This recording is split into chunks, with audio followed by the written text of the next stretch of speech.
आप सब केश गुरु माता पिता को प्रणाम करता हूँ, बच्चों को बहुत सारा प्यार और बुजुर्गों को राम राम। भक्तों की झोलियां फैलनी चाहिए, भगवान सदैव देने के लिए तैयार है। शिव बाबा की पूजा कीजिए, वो संतान सुख देंगे। वह संतान सुख के प्रदाता है। आदम और हव्वा कहिए, एडम ईव कहिए, या कहिए मनु और शत्रुपा, ये भगवान शिव ने तो दिए। यानी इस धरती पर प्रथम पिता प्रथम माता भगवान शिव की देन है, और बाकी सब उनसे संतान उत्पन्न होती चली गई। आपको भी शिव संतान देंगे।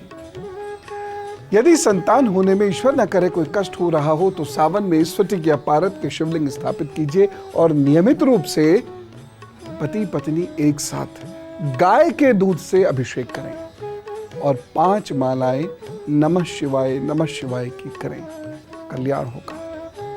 गाय के दूध से देखिए, शिवजी पर जो अर्पण होता है या जल का कीजिए, और नहीं तो गाय के दूध का कीजिए।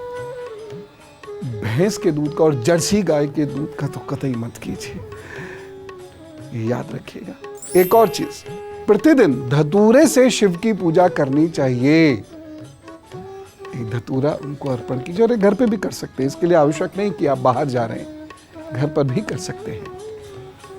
प्रभु ने चाहा सब ठीक होगा।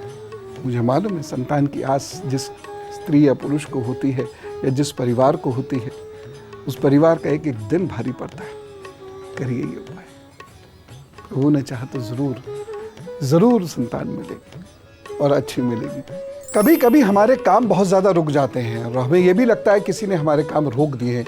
ज्यादातर केसेस में कोई किसी के काम नहीं रोकता, ये हमारा वहम होता है।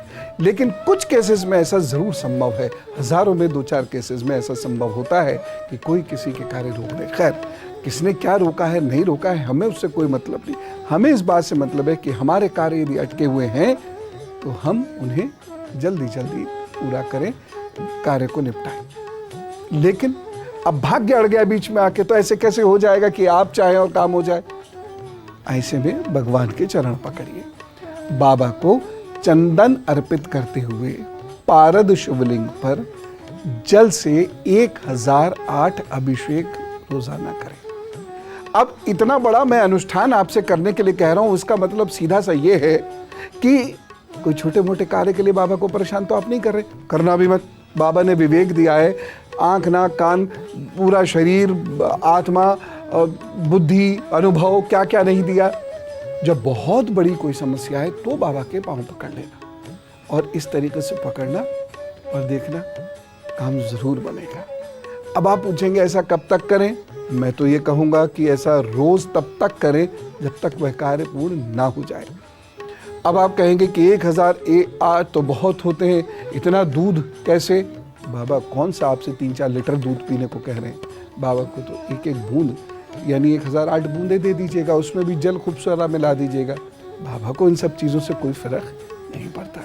ये हम और आप सोचते हैं, इसलिए दूध की बाल्टियाँ उन पर उड़े लेते हैं। बाबा को एक बूंद मात्र चाहिए, बाकी किसी गरीब को दे दिया कीजिए। हम तो भाई यही विचारधारा के मानने वाले हैं। अब आप कहेंगे कि हम पर उतना समय नहीं होता। कौन कह रहा है केवल आप ही कीजिए? घर के अन्य लोग भी कर सकते हैं। आपने 100 बार 200 बार जितनी बार किया, चले गए, दूसरा तीसरा, ऐसे कोई भी कर सकता है। आप यहाँ हैं, घर वहाँ है, तो क्या करें? वो वहाँ कर दें। कार्य का उद्देश्य वही होना चाहिए, जरूर लाभ होगा। वैसे इसको कौन सा कोई 6-8 महीने करना पड़ेगा, उससे पहले काम बन जाएगा।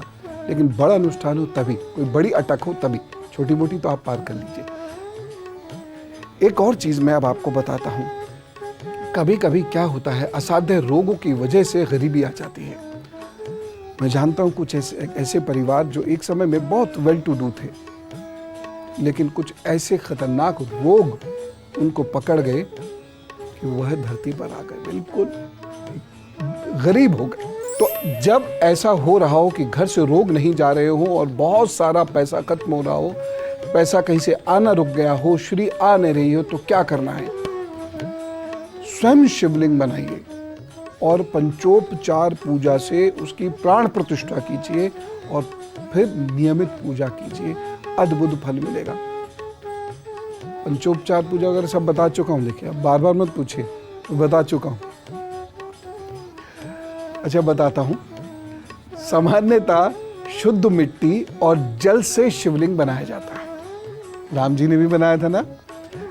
किसी विशेष उद्देश्य से शिवलिंग बनाने के लिए मिट्टी चाहिए, लिख लीजिए, फिर भूल जाते हैं बार बार। मिट्टी चाहिए, आटा चाहिए, गाय का गोबर चाहिए, और ये कौन सी गाय? हमारी माँ जिसे हम कहते हैं देसी गाय। देसी गाय का गोबर चाहिए, फूल चाहिए, गुड़ चाहिए, देसी गाय के दूध का मक्खन चाहिए, भस्म चाहिए। वो किसी भी बाबा से कहिएगा कि वह जो नियमित रूप से जो धूनी रमाते हैं बाबा जी, वहाँ से भस्म लाइए। बड़ी महत्वपूर्ण भस्म होती है, आपको क्या पता। और थोड़ी सी हिम्मत करिए तो शमशान के लिए आइए। अच्छा, आप ये धूनी वाली ले आना, ठीक। और अन्न थोड़ा सा चाहिए, कुछ अन्न के दाने, और गंगा जल से शिवलिंग की स्थापना पीठ सहित करनी है। बिल्कुल, आप देख लीजिएगा मंदिर में जाकर कैसे होती है। ये इंटरनेट से शिवलिंग का कोई फोटो डाउनलोड करके उस तरीके से आप बना लीजिएगा। शिवलिंग की लंबाई विशेष होती है। शिवलिंग की लंबाई पूजा करने वाले व्यक्ति के 12 उंगल या इससे ऊपर ही होनी चाहिए, ठीक। 4 उंगल, 8 उंगल, 12 उंगल, इतना बड़ा शिवलिंग यह आपको बनाना है। बड़े मन से बनाना, क्योंकि बहुत सारी समस्याओं का निदान तय है। शिवलिंग बनाने में गंगा जल या नर्मदा जी के जल का प्रयोग करें तो अच्छा रहेगा, अन्यथा तो सारा ही जल पवित्र है, सारी ही नदियाँ। हमने ही तो गंदगी करी है, अदरवाइज तो सब पवित्र थी नहीं। प्रभु ने तो सारी पवित्र भेजी थी हमें, हमने गंदा कर दिया। लेकिन कोशिश कीजिए गंगा जल या नर्मदा का जल हो तो उससे बनने वाला शिवलिंग बहुत लाभप्रद होता है। अब क्या करेंगे?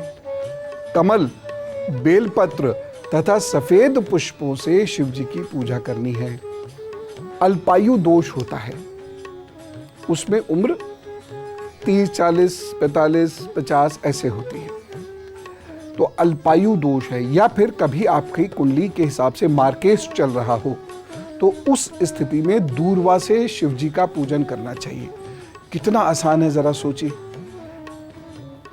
हमारा अपने ये कैपिटलिस्ट आइडियोलॉजी से प्रभावित होकर पैसे से भगवान को तोलना शुरू कर दिया। हमें तो कोई पूजा खर्च वाली लगती नहीं। दूर्वा भेंट करनी है, नमः शिवाय, नमः शिवाय। अब करना क्या है? मेहनत करनी है, बाहर जाना है, 108 अखंडित दूर्वा उखाड़ कर लानी है, गंगा जल से धोना है, रोज प्रभु को अर्पित करनी है। करिए 1 वर्ष और देखिए उसके बाद अपनी स्थिति।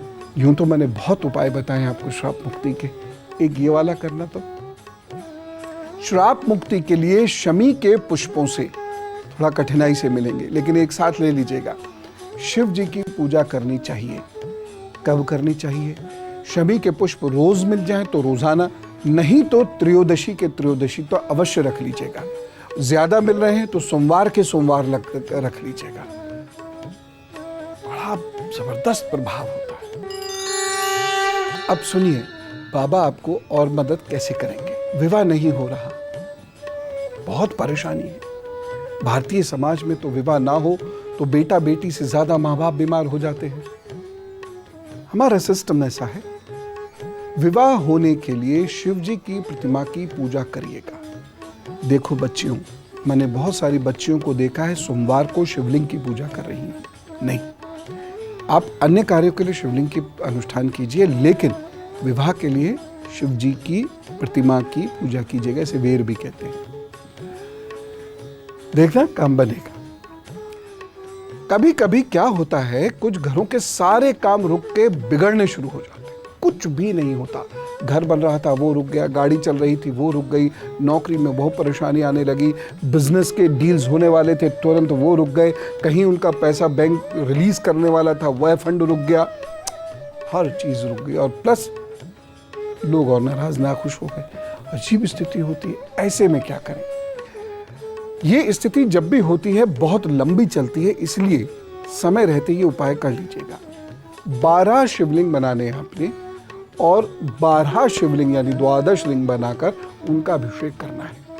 अभिषेक के जल में गंगा जल अथवा नर्मदा का जल मिला लीजिए तो अच्छा रहेगा, क्योंकि ये काफ़ी टाइम तक करना है और इतने लंबे समय तक संभव नहीं है यदि आप गंगा या नर्मदा जी के पास नहीं रहते हैं तो आप क्या करें, जो भी जल है, जो भी धरती माँ दे रही है जल तो पवित्र ही है, उसमें थोड़ा सा गंगा जल मिला लीजिए अथवा नर्मदा का जल मिला लीजिए, सब अच्छा होगा। तो पूजा के कुछ नियम भी मैं आपको बताना चाहता हूँ। तो नियम ये हैं, रात के 4 पहर होते हैं, दिन के 8 पहर होते हैं, एक पहर 3 घंटे का, रात के 4 पहर होते हैं, उनमें से दूसरे और तीसरे पहर यानी एक पहर 3 घंटे का है, सूर्यास्त के बाद से गिन लीजिए। दूसरे और तीसरे पहर को निशीत काल कहते हैं, उसमें शिव जी का ध्यान और पूजा करने का फल बड़ा अद्भुत होता है। किसी भी श्राप और संचित पाप कर्मों से बचने के लिए, उन्हें काटने के लिए शिव जी की पूजा निशीत काल में करिए, बहुत अच्छा होगा।